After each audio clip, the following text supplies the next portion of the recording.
하나님 말씀 하박국 3장입니다. 우리 3장 1절과 2절 그리고 16절에서 19절까지를 함께 읽도록 하겠습니다. 제가 먼저 1절과 2절을 읽습니다. 시기온 옷에 맞춘 선지자 하박국의 기도라. 여호와여, 내가 주께 대한 소문을 듣고 놀랐나이다. 여호와여, 주는 주의 일을 이 수년 내에 부응하게 하옵소서. 이 수년 내에 나타내시옵소서. 진노 중에라도 긍휼을 잊지 마옵소서. 16절입니다. 내가 들었으므로 내 창자가 흔들렸고 그 목소리로 말미암아 내 입술이 떨렸도다. 무리가 우리를 치러 올라오는 환난 날을 내가 기다림으로 썩이는 것이 내 뼈에 들어왔음에 내 몸은 내 처소에서 떨리는도다. 비록 무화과 나무가 무성하지 못하며 포도나무에 열매가 없으며 감람나무에 소출이 없으며 밭에 먹을 것이 없으며 우리의 양이 없으며 외양간에 소가 없을지라도 나는 여호와로 말미암아 즐거워하며 나의 구원의 하나님으로 말미암아 기뻐하리로다. 주 여호와는 나의 힘이시라. 나의 발을 사슴과 같게 하사 나를 나의 높은 곳으로 다니게 하시리로다. 이 노래는 지휘하는 사람을 위하여 내 수금에 맞춘 것이니라. 아멘. 우리 삶의 현실에는 밝은 면도 있지만 어두운 면도 있습니다. 인생을 살다 보면 모든 것이 순적하게 잘 진행되기도 하지만 때로는 앞을 예측할 수 없는 캄캄한 절망의 밤이 찾아오기도 합니다. 그러나 주어진 현실이었다든지 그 현실에 안주하거나 혹은 반대로 그 어떤 현실의 벽에 무너져서는 안 됩니다. 주어진 현실보다 더 중요한 것은 그 현실 너머에서 일하고 계시는 하나님이시기 때문입니다. 하나님은 주어진 상황이나 현실에 얽매인 분이 아닙니다. 그것을 넘어서서 초월적으로 일하시는 전능자이십니다. 그러므로 아무리 현실이 어둡고 부주의하게 느껴져도 그 현실을 다루시는 하나님을 바라보며 더 밝고 빛난 열매를 향해 달려가야 하는 것입니다. 2차 대전이 일어났을 때 그 당시 미국에 살고 있던 일본인들이 조금 어려움을 당했습니다. 일본이 진주만을 공격하고 미국에 큰 피해를 안겼기 때문입니다. 그래서 1942년 미국에 살고 있던 일본 사람 12만 명을 잡아서 강제 수용소에 가두어 버렸습니다. 미국에 살고 있는 일본 민간인들이 무슨 잘못이 있겠습니까? 그럼에도 불구하고 그동안 엉거리 깔려있던 인종차별의 마음과 적개심이 이와 같은 조치를 취하게 한 것입니다. 1988년도에 미국 정부가 이 사실을 사과하고 배상도 하긴 했습니다마는 어쨌건 힘들고 어려운 시간들을 그들은 보냈습니다. 그런데 그 수용소 안에서 캐롤 도이라고 하는 여자아이가 태어났습니다. 나중에 성장해서 결혼을 하고 예쁜 딸을 하나 낳았는데요. 그 딸아이의 발이 정상이 아니었습니다. 양쪽 발이 안쪽으로 휘는 장애, 클럽 피트라고 하는 장애를 갖고 있었고 발가락도 서로 엉켜 있었습니다. 그러나 엄마 캐롤은 이 딸을 포기하지 않았습니다. 믿음으로 하나님께 기도하기 시작했습니다. 자기 딸의 발이 누가 봐도 기형이고 삐뚤어져 있긴 하지만 이 발을 사용해서 하나님 영광을 나타내게 해달라고 기도했습니다. 그리고 특수 신발을 신기고 끊임없는 교정 작업을 한 후에 이 아이에게 아이스 스케이팅을 시켰습니다. 처음에는 뒤뚱거림이 잘 걷지도 못하고 넘어지기도 했지만 그 딸은 뜻밖의 재능을 갖고 있었습니다. 그래서 매일 새벽 4시에 일어나 스케이트장으로 데려가서 훈련을 시켰어요. 이렇게 하기를 15년을 한 후에 드디어 미국 대표 선수로 동계올림픽에 나가게 됐습니다. 그리고 1992년도 프랑스에서 열린 동계올림픽에서 금메달을 따게 됐습니다. 그 딸의 이름이 크리스티 야마구치라고 하는 여자 선수입니다. 우리 사전에는 김연아밖에 없습니다만은 일본인들에게는 야마구치가 있습니다. 여러분, 캐롤이 자기 딸의 뒤틀린 발만 보았다면 절망할 수밖에 없었을 것입니다. 엉켜진 발가락만 보았다면 포기할 수도 있었을 것입니다. 그러나 그 뒤틀린 발 뒤에 있는 하나님의 가능성을 보았기 때문에 역경의 현실을 넘어서 영광스러운 금메달 리스트가 된 것입니다. 그러므로 주어진 삶의 현실만 보고 인생이 어둡다, 힘들다 그렇게 말하면 안 되는 것입니다. 현실 너머에서 일하시는 하나님을 바라보고 그 속에 준비된 더 소중한 축복을 향해 나아갈 때 우리 신앙이 바르게 되는 것입니다. 참된 믿음이라고 하는 것은 현실을 넘어서 하나님의 가능성을 바라보는 것이기 때문에 그렇습니다. 저는 그 좋은 예가 창세기에 나오는 요셉의 케이스라고 생각합니다. 인간적인 관점에서 요셉의 인생을 본다면 너무나 불행하고 꼬인 것이 많았던 그런 삶이었습니다. 형들에게 버림받았지 않습니까? 그리고 애굽의 노예로 팔려갔습니다. 그때 그의 나이가 17세였습니다. 보디발의 집에서 열심히 일을 했지만 보디발 아내의 모함으로 성추행범으로 감옥에 갔습니다. 감옥 안에서 술 맡은 관원장을 만나 축복된 예언을 해주었는데 그가 나가면 꼭 요셉을 풀어줘 주겠다고 약속을 했는데 잊어버렸어요. 2년 동안 아무도 찾지 않은 He was forgotten for 2 years. 2년 동안 잊혀진 인생이 된 것입니다. 사실 요셉이 누군가를 탓하거나 원망하려면 얼마든지 원망할 수 있는 상황이었습니다. 그러나 그는 그렇게 하지 않았습니다. 오히려 하나님의 섭리를 신뢰하고 하나님의 손길을 믿었습니다. 형들의 버림받고 노예로 팔려갈 때도 지금은 다 이해할 수 없지만 하나님의 뜻이 있을 거야. 억울하게 누명을 쓰고 감옥에 갈 때도 지금은 다 이해할 수 없지만 뭔가 하나님의 뜻이 있을 거야. 술 맡은 관원장의 자신을 잊어버렸을 때도 하나님의 뜻이 있을 거야. 하나님은 나를 기억하실 것이야. 그는 하나님을 신뢰하고 믿었습니다. 그 결과 어떤 일이 벌어졌나요? 하나님이 그 모든 악한 것을 바꾸어서 선이 되게 해주셨습니다. 그렇기 때문에 나중에 그가 애굽의 총리가 된 후에 자신의 무릎 앞에 꿇고 사죄하는 형들을 향해 그가 뭐라고 이야기를 했나요? 창세기 50장 20절입니다. 당신들은 나를 헤아려 했으나 하나님은 그것을 선으로 바꾸사 오늘과 같이 많은 백성의 생명을 구원하게 하셨습니다. 여러분, 이와 같은 것이 하나님께서 하시는 일입니다. 우리는 주어진 현실, 눈앞에 벌어진 것만 바라보며 울기도 하고 웃기도 합니다마는 하나님이 현실 너머에 있는 먼 장래를 바라보시며 최선의 삶을 준비해 주시는 것입니다. 그러므로 이 하나님 바라보며 믿음으로 나아가게 될 때에 우리 삶이 어떤 역경 속이라도 최선의 열매를 맺는 것입니다.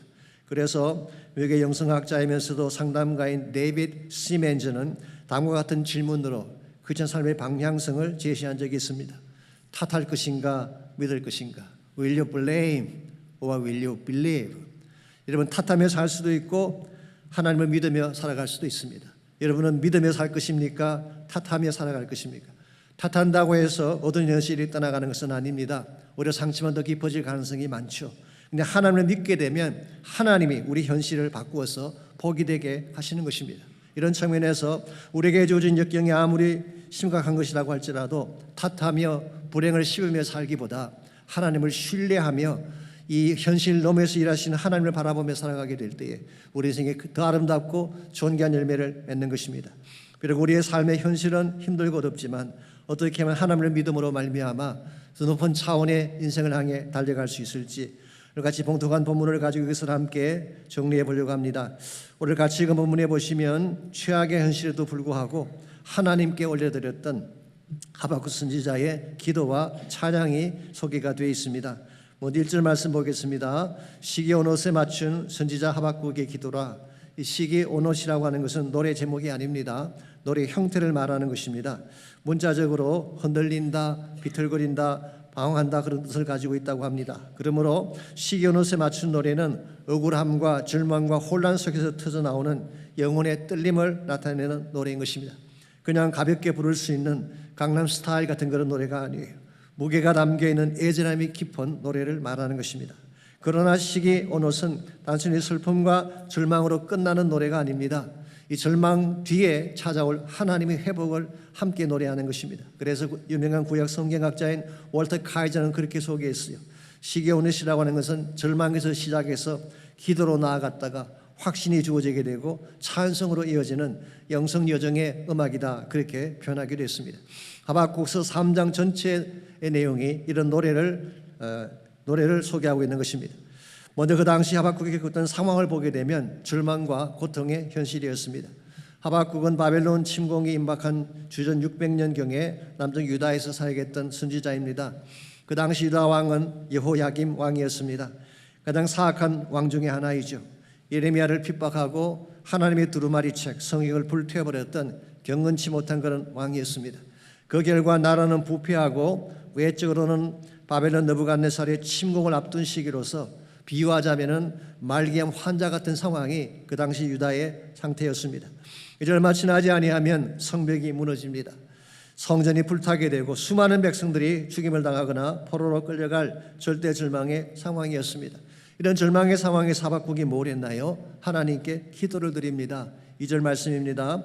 여호와여, 내가 주께 대한 소문을 듣고 놀랐나이다. 여호와여, 주는 주의 일을 이 수년 내에 부응하게 하옵소서. 이 수년 내에 나타내시옵소서. 진노 중이라도 긍휼을 잊지 마옵소서. 여기서 여호와에 대한 소문을 듣고 놀랐다고 했는데요. 그 소문이 무엇일까요? 하나님께서 하신 두려운 일을 말하는 것입니다. The Message Bible은 이렇게 번역해 놓았어요. 우리의 조상들이 당신에 대해 하던 말을 들었나이다. 그렇게 번역해 놓았어요. 즉 그들의 조상들이 하나님이 이런 분이시다라고 선포했던 그 말씀을 들었다는 거예요. 죄악에 대해서는 심판하시고 반드시 징벌하신다는 소문이었습니다. 실제로 지금 그 소문이 현실이 되어서 하박국 선지자의 눈앞에 와 있는 것입니다. 이와 같은 절박한 현실 앞에서 하박국이 드린 기도는 여호와여 주의 일을 이 수년 내에 부응케 하옵소서라는 기도였습니다. 여기서 부응이라는 단어는 번성이나 번영을 뜻하는 것이 아닙니다. 숫자적인 증가에 대한 것도 아닙니다. 다시 살려달라는 뜻이 문자 그대로 다시 살려달라. 많은 영어 성경들은 revive라고 번역을 했죠. revive라는 말은 라틴 말로 revive라고 하는 단어에서 온 것인데요. 다시라고 하는 말, re라고 하는 것은 다시 again의 뜻이죠. vivere는 살아난다, 산다 그런 의미를 갖고 있습니다. 그러므로 이 revive의 문자적인 의미는 죽어가던 것이 다시 살아난다, 회복된다, 소생한다 그런 뜻을 가지고 있는 것입니다. 그런데 무엇을 다시 살게 해달라고 기도했나요? 주의 일을 다시 살게 해달라고 기도하고 있습니다. 주의 일이라고 하는 것은 하나님이 지금까지 해오신 놀라운 사역을 말하는 것입니다. 즉 죽은 자를 구원하고 예배를 회복하고 무너진 터전을 다시 일으켜서 하나님 나라를 세워가시는 하나님의 어메이징한 워크를 주의 일이라고 부른 것입니다. 이런 측면에서 부흥이라고 하는 것은 주의 일이 다시 회복되는 것을 말하는 것입니다. 비록 죄악으로 망가지고 황폐하게 되었지만 우리 자신에게는 도무지 희망이 없지만 하나님의 개입하심으로 죽은 영혼이 살아나고 예배가 회복되며 복음의 새 역사가 일어나는 것이 부흥입니다. 오늘 본문에서 하박국에 드린 기도가 그런 내용을 담고 있습니다. 비록 죄악으로 말미암아 진노 앞에 선 그들이지만 하나님이 개입하셔서 죽음과 같은 암담한 현실을 깨고 다시 살아나게 해주십시오. 그런 기도를 드린 것입니다. 이와 같은 기도가 현실을 넘어서는 바른 기도의 자세입니다. 오늘 여러분과 저에게도 동일한 기도가 필요합니다. 우리 삶의 현실도 암담하고 어둡기 때문이죠. 죄악으로 무너진 삶의 터전이 많습니다. 중독과 마약에 빠져 신음하는 사람들도 많이 있습니다. 경제적으로 어려움을 겪는 분들도 많이 계시죠. 요즘 다운타운에서 일하시는 분들의 말을 들어보면 죽지 못해 일한다는 분들이 많이 계십니다. 그게 나쁜 정도가 아니라 아예 말라버렸다는 이야기를 합니다. 심지어 죽음의 질병 앞에서 고통스러워하는 절망적 현실을 맞이한 분들도 계십니다. 이런 암담한 현실을 우리 힘만으로 극복해낼 수가 있을까요? 흔히 말하는 긍정적인 자세나 건강한 전망의 자세만 가지고 이 문제를 해결할 수가 있을까요? 물론 그와 같은 것도 필요하긴 하겠지만 그것만으로 근본적인 문제가 해결되지는 않습니다. 존 맥스웰이 쓴 책 중에 태도라는 책이 있습니다. The Power of Attitude라는 책인데요. 그런 그 책에서 이런 말을 적고 있어요.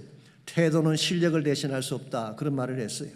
예를 들어서 160cm 키를 가진 사람이 나는 할 수 있다는 긍정적인 자세만으로 NBA 프로농구의 센터로 뛸 수가 있을까요? 있을 수가 없는 것입니다. 아무리 자세가 좋아도요, 능력이 안 되면 할 수가 없는 것입니다. 우리가 절망적인 현실을 넘어서는 것도 마찬가지입니다. 우리 힘만으로 안 됩니다. 우리의 작은 능력으로는 극복할 수가 없는데 하나님의 능력이 개입하게 되면 우리는 현실을 넘어서게 되고 더 밝은 축복을 향해 나아갈 수가 있는 것입니다. 이런 측면에서 우리 삶의 현실이 아무리 어둡고 힘들어도 하나님이 함께 하셔서 우리에게 새 힘을 부어주신다면 우리는 그 현실을 넘어서서 진정한 축복을 이룰 수가 있는 것입니다. 그러므로 우리 어떻게 하면 구체적으로 어떻게 하면 힘든 현실을 넘어서서 하나님의 영광을 위해 살 수가 있을까요? 오늘 16절에서 19절까지를 보게 되면 그 해답이 주어져 있습니다. 그게 보게 되면 우리가 척박한 현실을 넘어가기 위해 확신해야 될 세 가지 중요한 확신이 소개가 되어 있습니다. 그 첫 번째가 하나님의 계획에 대한 확신입니다. 어두운 현실을 넘어서려면 하나님이 나를 향해 계획을 가지고 계신다. 그래서 확신해야 되는 것입니다. 아시겠지만 우리 인생은요 아무렇게나 랜덤하게 진행되는 것이 아닙니다. 하나님의 계획을 따라 그분의 선하신 목적을 따라 진행이 되는 것입니다. 이 사실을 확신할 때에 무슨 문제가 생겨도 낙심하지 아니하고 극복할 수가 있는 것입니다. 16절을 봅니다. 내가 들었으므로 내 창자가 흔들렸고 그 목소리로 말미암아 내 입술이 떨렸도다. 무리가 우리를 치러 올라오는 환난 날을 내가 기다림으로 썩이는 것이 내 뼈에 들어왔으며 내 몸은 내 처소에서 떨리는도다. 여기 보시면은 내가 들었으므로라고 했죠. 무엇을 들었다는 뜻일까요? 두 가지 차원의 소식을 들었던 것 같습니다. 첫 번째는 침공에 대한 소식입니다. 이제 곧 바벨론이 막강한 군대를 이끌고 예루살렘을 치러 온다는 소식이죠. 그래서 창자가 흔들렸고 입술이 떨린 것입니다. 무리가라고 했는데 무리는 바로 느부갓네살이 이끄는 바벨론 제국의 대군을 말하는 것입니다. 무리가 우리를 치러 올라오는 환난의 날을 기다리기 때문에 뼈가 상하고 온몸이 떨린다고 말한 것입니다. 그러므로 첫 번째 소식은 침공의 소식, 이제는 멸망이라는 어려운 소식이 들려온 것입니다.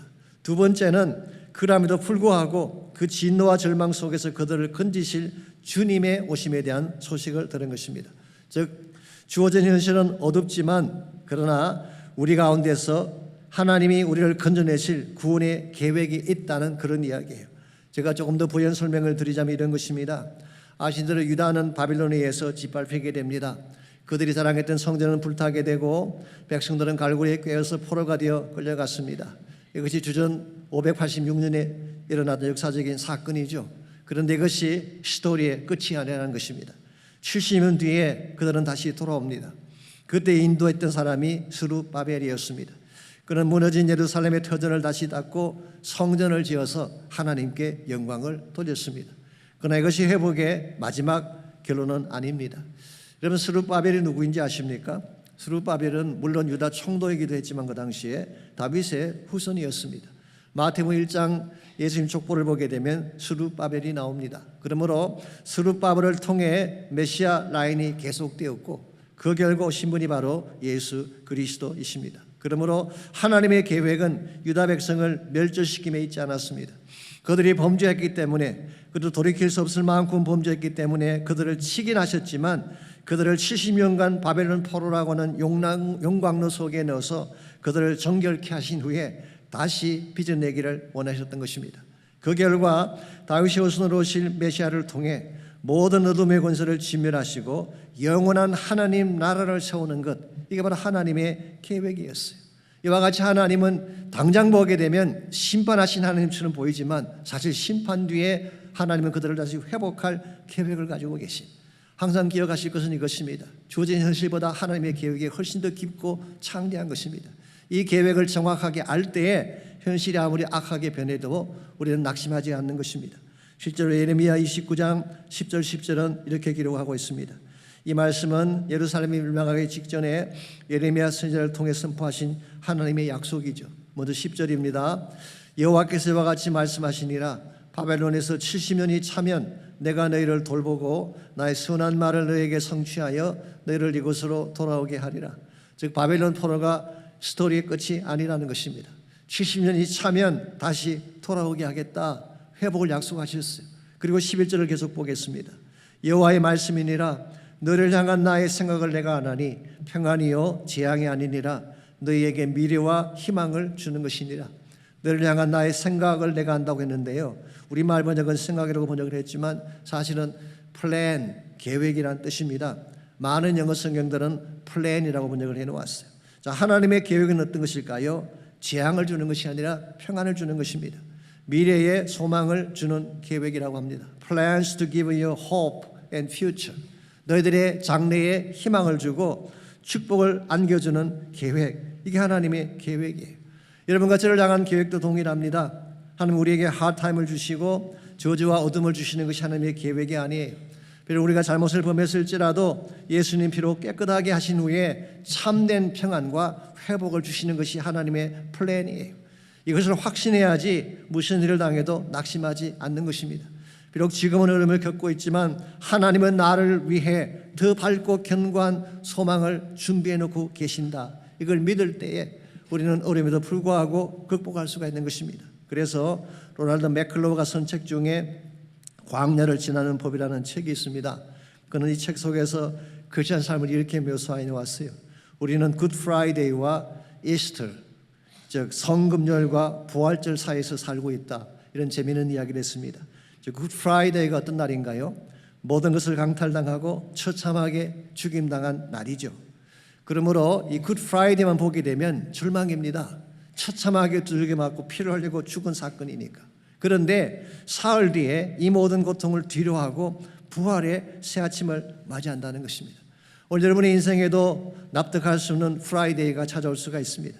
때로 사람들에게 버림받기도 하고 두려움과 이름 속에서 맞이하는 어둠의 프라이데이가 찾아올 수가 있습니다.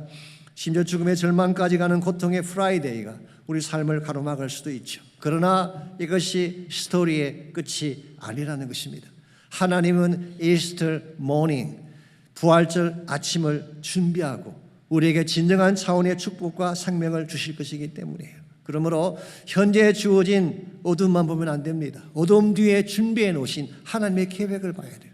하나님의 계획은 항상 아름답고 존귀하고 복된 것입니다. 이 계획을 확신할 때에 무슨 일을 당해도 낙심하지 아니하고 주의 뜻을 향해 나아갈 수가 있는 것입니다. 제가 그저께 새벽 기도회 때 잠깐 소개해 드렸습니다마는 오래전에 한국 일산에서 목회하시는 목사님 한 분이 이런 간증을 하셨어요. 교회를 개척할 당시인데 전세로 들어있던 건물이 경매에 넘어가게 됐습니다. 건물주가 부도를 내어서 그렇게 된 것입니다. 그렇게 되면 보증금도 못 받고 길거리로 쫓겨날 판이 된 것입니다. 당장 갈 곳도 없는데 이제 어떻게 하겠습니까? 웬만한 사람 같으면 패닉 상태에 빠지든지 건물주를 탓하며 수라도 해야 될 판인데 그 목사님은 그렇게 하지 않고 성경책 로마서 8장 28절을 펴놓고 손가락으로 짚으면서 매일 아멘 아멘 하며 기도만 하셨대요. 로마서 8장 28절이 어떤 내용인가요? 우리가 알거니와 하나님을 사랑하는 자 곧 그 뜻대로 부르심을 입은 자들에게는 모든 것이 합력하여 선을 이루느니라. 성도들은 답답해하고 왜 가만히 계시냐라고 했지만 목사님은 끝까지 하나님을 신뢰한다면서 아멘 아멘만 외치셨어요. 어떻게 됐을까요? 무슨 연유인지 모르지만 경매가 무산이 됐어요. 그리고 건물주는 이렇게 말합니다. 이왕 이렇게 된 것 헐값에 건물을 넘길 테니까 아예 이참에 건물을 사는 게 어떻겠느냐고. 그래서 전세금에 조금 더 돈을 얹어주고 건물을 사게 됐습니다. 이것이 모멘텀이 되어서 교회가 급성장하게 되었다라고 하는 그런 간증이었습니다. 여러분, 눈에 보이는 현실이 절대 전부가 아닙니다. 현실 너머에는 하나님이 준비하신 계획이 있는 것입니다. 그 계획은 우리를 망하게 하는 계획이 아니에요. 우리를 저주하고 망치는 계획이 아니라 평안을 주시기 위한 계획, 우리 장래에 소망을 안겨주시고 미래의 희망을 주시는 계획이 하나님의 플랜입니다. 이 사실을 여러분이 확신할 때에 어떤 악한 일이 벌어져도 우리는 그 현실에 주저앉게 되고 역경을 일어서게 되는 것입니다. 이와 같이 우리가 어둡고 힘든 현실을 넘어서려면 아무리 현실이 악해도 나를 향하신 하나님의 good plan, 좋은 계획이 있다, 이 사실을 믿어야 됩니다. 두 번째로 하나님의 임재에 대한 확신이 필요합니다. 하나님이 나와 함께 하심을 확신할 때에 최악의 현실이라도 넘어설 수가 있는 것입니다. 17절 말씀 보겠습니다. 여기 보시게 되면 없으며 없으며 없으며가 반복이 되어 나오고 있죠. 비록 무화과 나무가 무성하지 못하며 포도나무에 열매가 없으며 감람나무에 소출이 없으며 밭에 먹을 것이 없으며 우리의 양이 없으며 외양간에 소가 없을지라도 없고의 연속입니다. 비유하자면 이런 것입니다. 농사 짓는 자에게는 패농의 상황입니다. 사업하는 자에게는 파산의 상황이며 직장인들에게는 실직자의 상황이고 건강했던 자에게는 중병 진단의 상황과 똑같습니다. 아무것도 없는, 아무 희망도 없는 상황이 17절입니다. 그런데요, 18절을 보게 되면 이 없고의 상황이 있고의 상황으로 바뀌는 것을 볼 수가 있습니다. 나는 여호와로 말미암아 즐거워하며 나의 구원의 하나님으로 말미암아 기뻐하리로다. 즐거움이 있고 기쁨이 있다는 거예요. 자, 앞절에서는 없고를 반복했는데 무엇이 즐거움이 있고 기쁨이 있는 인생으로 변화시킨 것일까요? 이유는 딱 한 가지입니다. 여호와로 말미암아, because of His presence, 여호와의 함께하심, 이것이 기쁨과 즐거움의 원천이 된 것입니다. 그렇습니다. 모든 것을 다 가져도 여호와가 없으면 없고의 인생입니다. 그러나 모든 것을 다 잃어버려도 여호와 함께 계시면 모든 것을 가진 있고의 인생이 되는 것입니다. 하나님 안에 우리가 갈망하는 모든 축복이 다 들어있기 때문에 그렇습니다. 사실상 여기에 나열된 포도나무, 감람나무, 밭의 곡식, 우리의 양, 외양간의 소라고 하는 것은요, 우리가 이 땅에서 소유하는 가변적 가치를 대표하는 것입니다. 입다가도 없어지는 것입니다. 내 손을 잡았다고 해도 내 것이 아니에요. 언제든지 잃어버릴 수 있고 내 손을 떠나갈 수 있는 것입니다. 실제로 역사적으로 말씀을 드리자면요, 유다 백성이 자랑했던 포도나무, 감람나무, 소와 양들이 바벨론의 침공 앞에 다 어떻게 됐나요? 다 사라지고 말았어요. 환란의 바람이 한번 불고 나니까 다 날아가 버리고 빈손이 된 것입니다. 이것이 가변적 가치의 실체인 것입니다. 그러므로 여러분과 제가 여기에 소망을 두게 되면 언젠가 후회하게 되는 것입니다. 그러나 여호와 하나님께 우리의 소망을 둔다면 우리의 삶은 흔들릴 수가 없습니다. 하나님은 우리의 영원한 보배가 되시고 반석이 되시고 피할 바위가 되시기 때문에 결코 쉬어가나 사라지지 않는 하나님, 이 하나님이 함께 하실 때에 환난의 현실을 뚫고 새 소망을 향해 나아갈 수가 있는 것입니다. 이 사실을 일찍이 간파한 모세가 출애굽기 33장에서 뭐라고 했는지 아십니까? 이스라엘 백성이 금송아지를 만들어 숭배했을 때 하나님이 엄청나게 진노하셨죠. 이스라엘 전체를 다 진멸시켜버리겠다고 말씀하셨어요. 그때 모세가 나서서 중보합니다. 안 됩니다, 하나님. 차라리 주님의 책에서 내 이름을 지워주실지언정 그건 안 됩니다. 중보기도 했어요. 그때 하나님이 그 기도를 들으시고 그러면 너희들은 가나안 땅으로 들어가라. 그러나 나는 가지 않겠다. 그렇게 말씀하셨어요. 만일에 모세가 이 말을 듣고 Thank you God, let's do it. 하나님 감사합니다. 그렇게 할게요. 그랬더라면 모세는 결코 훌륭한 하나님의 사람은 될 수가 없었을 것입니다. 그런데 참 감사하게도 모세는 그렇게 하지 않았어요. 출애굽기 33장 15절에서 이렇게 간청을 합니다. 모세가 여호와께 아뢰되 주께서 친히 가지 아니하시거든 우리를 이곳에서 올려보내지 마십시오. 주님 안 가신다면 우리도 가나안 땅에 안 들어가겠다는 거예요. 이와 같은 것이 바른 지혜요, 바른 가치관입니다. 여러분, 가나안이 축복인 이유가 무엇인지 아십니까? 젖과 꿀이 흐르기 때문에 아닙니다. 하나님이 약속하신 땅이기 때문에 그런 것입니다. 하나님이 그곳에 임재하셔서 그 땅을 그치로 삼으셨기 때문에 가나안이 축복의 땅이 된 것이에요. 동일한 원리로 천국이 왜 천국인가요? 황금길이 깔려있고 각양 보석들과 진주문이 있기 때문일까요? 아닙니다. 하나님이 계신 곳이기 때문에 천국이에요. 그러므로 우리가 모든 것을 다 가져도 하나님이 없으면 그 삶은 천국일 수가 없습니다. 그러나 세상에 아무것도 갖지 아니해도 하나님이 함께 하시고 하나님의 임재가 있는 삶은 바로 그 삶의 터전이 천국이 될 줄 믿습니다. 다른 것을 다 잃어버려도 하나님이 계시기 때문에 여러분과 저의 삶에 가장 중요한 것이 하나님이에요. 하나님 떠나가면 모든 거 다 끝나는 것입니다. 오래전에 윤인수 목사님에 대한 간증수기가 라디오 방송을 통해 소개된 적이 있습니다. 이거는 원래 평양에서 사시던 분인데요. 아버님이 목사님이셨어요. 그랬는데 6.25 전쟁 중에 공산군에게 피살을 당하셨습니다. 그리고 자신도 11살 때 목사의 아들이라는 이유 때문에 끌려가서 고문을 받다가 시력을 완전히 상실하고 말았습니다. 6.25가 끝난 후에 남한으로 내려와 살았는데 가진 재산은 다 날아가 버렸고 어머니는 병이 들으셔서 누워 계신 상태였습니다. 살 수 없이 앞을 보지 못하는 어린 윤인수가 나서서 구두 닦기를 하면서 돈을 벌었어요. 이렇게 해서 어렵게 돈을 벌어오면 어머니가 꼭 11조를 떼어서 하나님께 드리는 것입니다. 그때 윤인수가 울분에 차서 하나님께 항의를 했습니다. 아니, 하나님이 우리에게 무엇을 해준 것이 있다고 헌금을 드리는 것입니까? 우리 가정은 망하게 했고 어머니는 병들게 했으며 저는 실명을 해서 앞을 보지 못하는 사람이 됐는데 어머니 무엇 때문에 그런 하나님께 11조를 드리는 것입니까? 그때 어머니가 했던 너무나 유명한 말씀이 남아있죠. 인수야, 고향 이런 것도 한스럽고 집 이런 것도 원통하고 건강 이런 것도 서러운데 하나님마저 잃어버리면 무엇이 우리에게 남겠느냐. 어려운 때일수록 하나님 바라보는 것 잊지 말자. 어머니 이 한마디가 윤인수의 인생 전체를 바꾸는 결정적인 계기가 됐다고 합니다. 그래서 맹인으로서 힘이 들지만 장로신학대학을 졸업을 하고 한국교회 100년 역사상 최초로 맹인 목사 석사학위를 취득했고 그 후에 32년 동안 교도소 소년원 사역을 했습니다. 그 결과 30명의 사형수를 포함해서 약 8만 명의 재수자를 교화한 것으로 기록이 남아 있습니다.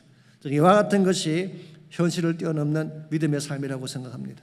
다른 건 아무것도 가지지 아니해도 시각장애다라는 고통을 안고 살았지만 주님이 함께 하시기 때문에 예수님으로 인해서 열매를 맺는 삶, 이게 진정한 차원에 있는 인생이라고 하는 것입니다. 그러므로 여러분과 제가 진실로 어려운 현실에도 불구하고 참는 기쁨과 만족 속에 살기를 원한다면 하나님의 임재를 구해야 됩니다.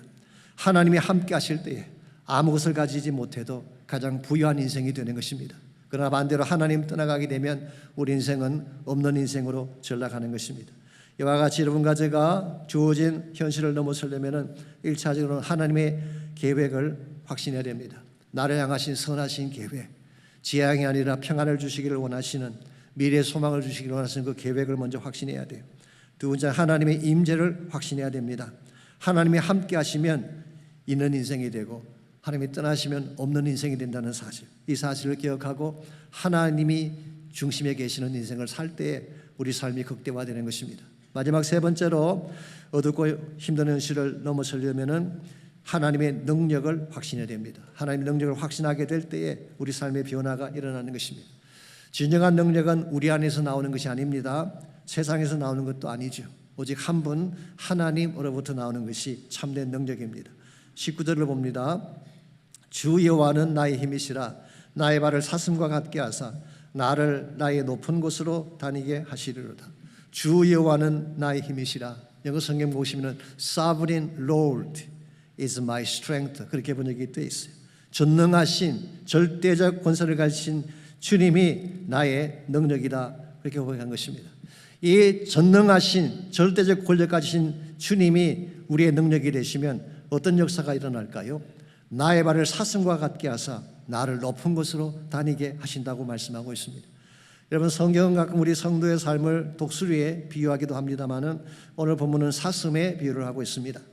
독수리는 땅을 떠나 하늘 높이 나르는 것이 특징이라고 한다면 사슴은 발을 땅에 딛고 그 땅을 정복하며 살아가는 것입니다. 그래서 험한 계곡도 통과하고 높은 산에도 올라가는 것입니다.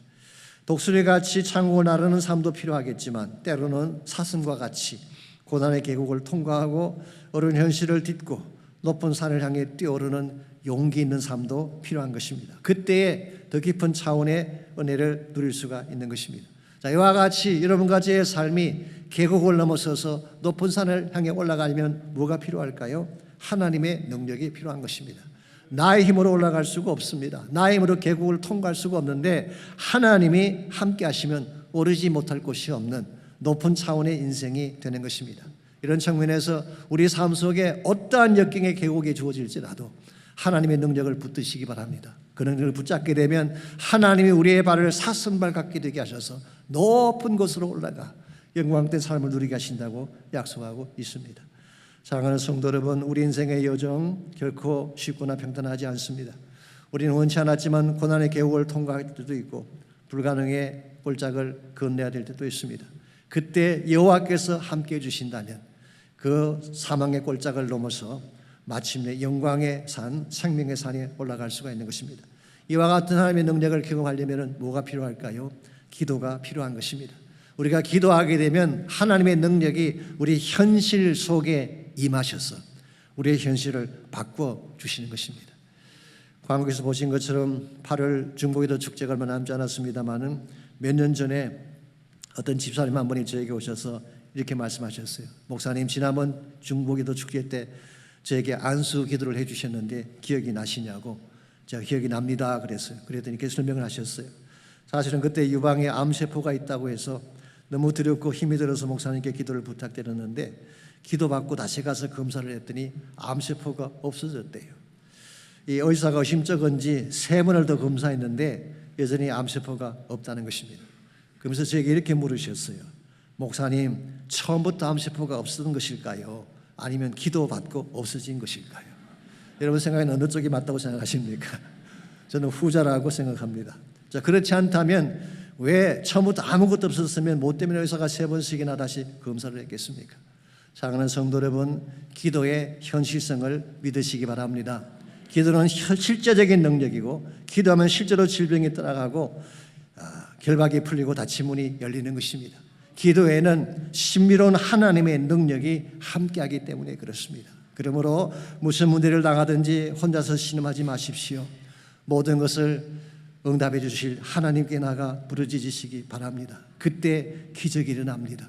그때 우리의 발이 사슴의 발과 같이 되어서 최상의 축복을 향해 올라가게 되는 것입니다. 우리 삶의 현실은 우리의 힘으로 절대로 뒤집을 수가 없습니다. 죽어가는 삶의 현실, 나의 힘만으로 리바이브 시킬 수가 없어요. 근데 하나님께 기도하면 하나님이 일으켜 주십니다. 다시 살게 하고 더 큰 영광을 향해 달려가게 하시는 것입니다. 그러므로 오늘 본문에서 하박국에 했던 기도처럼 주의 일을 다시 부흥케 하십시오. 리바이브, 다시 살게 달라는 기도를 드리시기 바랍니다. 나의 영혼이 다시 살아나도록 기도하십시오.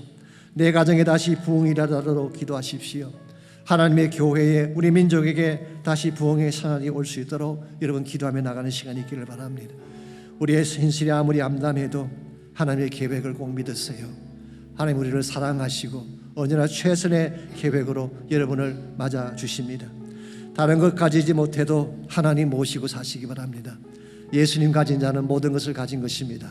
예수 그리스도 안에 참된 능력과 소망이 담겨져 있는 것입니다. 무엇보다 하나님의 능력을 향해 날마다 믿음으로 나가시기 바랍니다. 나의 힘이 되신 여호와여, 내가 주님을 사랑합니다. 나의 생명이 되신 여호와여, 내가 주님을 찬양합니다. 나를 고치시는 주님, 나의 피할 바위가 되시는 주님, 나의 뿔이 되시고 나의 산성이 되시는 주님, 이 시간 나의 머리 위에 생명의 멀류관을 세워주셔서 다시 생명이 살아나게 하시고 회복이 일어나게 하시고 치유가 일어나게 해주십시오. 우리 다 같이 한 목소리로 함께 우리 기도하며 나가는 시간이 있기를 바랍니다. 기도하겠습니다. 하나님 감사합니다. 우리를 사랑해 주셔서 우리에게 이와 같은 믿음을 주신 것을 감사합니다. 비록 우리의 현실은 어둡지만 우리 삶의 현장은 답답하지만 우리와 함께 하신 하나님이 계시기에 하나님과 함께 높은 곳을 향하여 뛰어 올라가는 우리 모두가 될 수 있기를 원합니다. 다른 것 가지지 못해도 하나님 가진 인생이 되게 하십시오.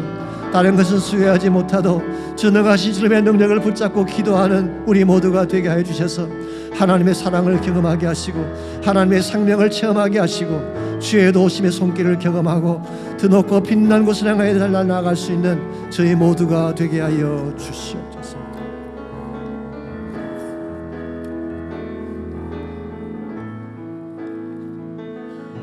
나의 힘이 되신 여호와여, 내가 주님을 사랑합니다. 주는 나의 반석이시며 나의 요새시라. 주는 나를 건지시는 나의 주, 나의 하나님, 나의 피할 밤이시요 나의 방 되시라. 나의 하나님,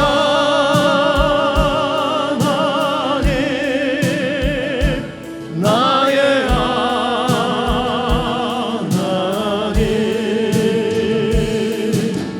구원의 뿌리시요 나의 산성이라.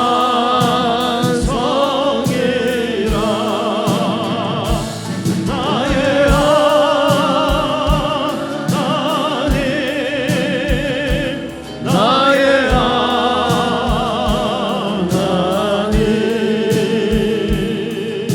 주는 나의 여호와, 나의 구세. 우리 다 일어나서 함께 찬양합니다. 나의 생명이신 생명이신 여호와여, 내가 주님을 찬양합니다. 주는 나의 사랑이시며 나의 의지시라. 주는 나를 이끄시어 주의 길 인도하시며 나의 생의 목자 되시니 내가 따르리라.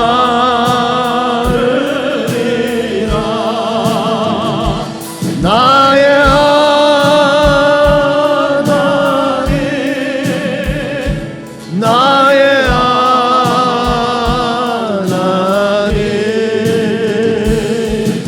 생명의 면류관으로 내게 지우소서.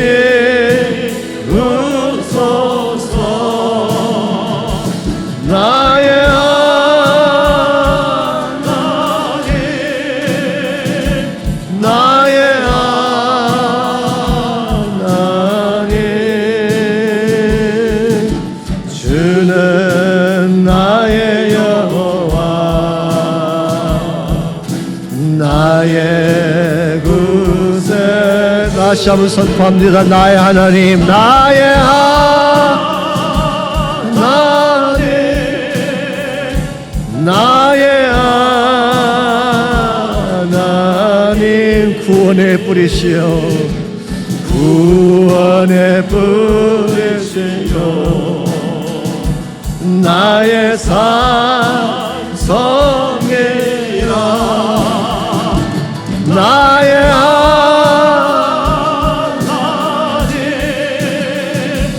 나의 하나님,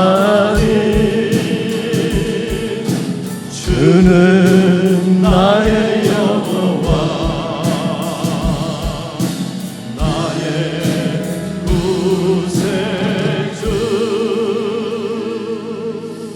하나님 감사합니다. 이 하나님과 함께 우리 인생 여정 달려가게 하시니 감사합니다. 우리 앞길을 가로막는 역경이 있을지라도, 내 힘으로 넘어설 수 없는 막힌 현실의 담이 있을지라도 주님과 함께 주의 권능의 능력 가지고 이 현실을 넘어가는 저희가 되게 하시고, 현실 너머에 하나님의 준비해 놓으신 평안과 미래의 축복들을 우리 모두가 소유하고 그 하나님의 영광을 누리며 살아갈 수 있는 저희 모두 되게 하여 주시옵소서. 이제는 우리 구주 예수 그리스도의 은혜와 하나님 아버지의 무한하신 사랑과 성령님의 충만한 임재하심이 예배를 마치고 돌아가는 사랑하는 성도 한 분 한 분에게, 그들의 가정 위에와 삶의 터전 위에와 자녀들과 자손들 위에 이제로부터 항상 함께 해주시기를 우리 주님 예수님의 이름으로 간절히 축원하옵나이다.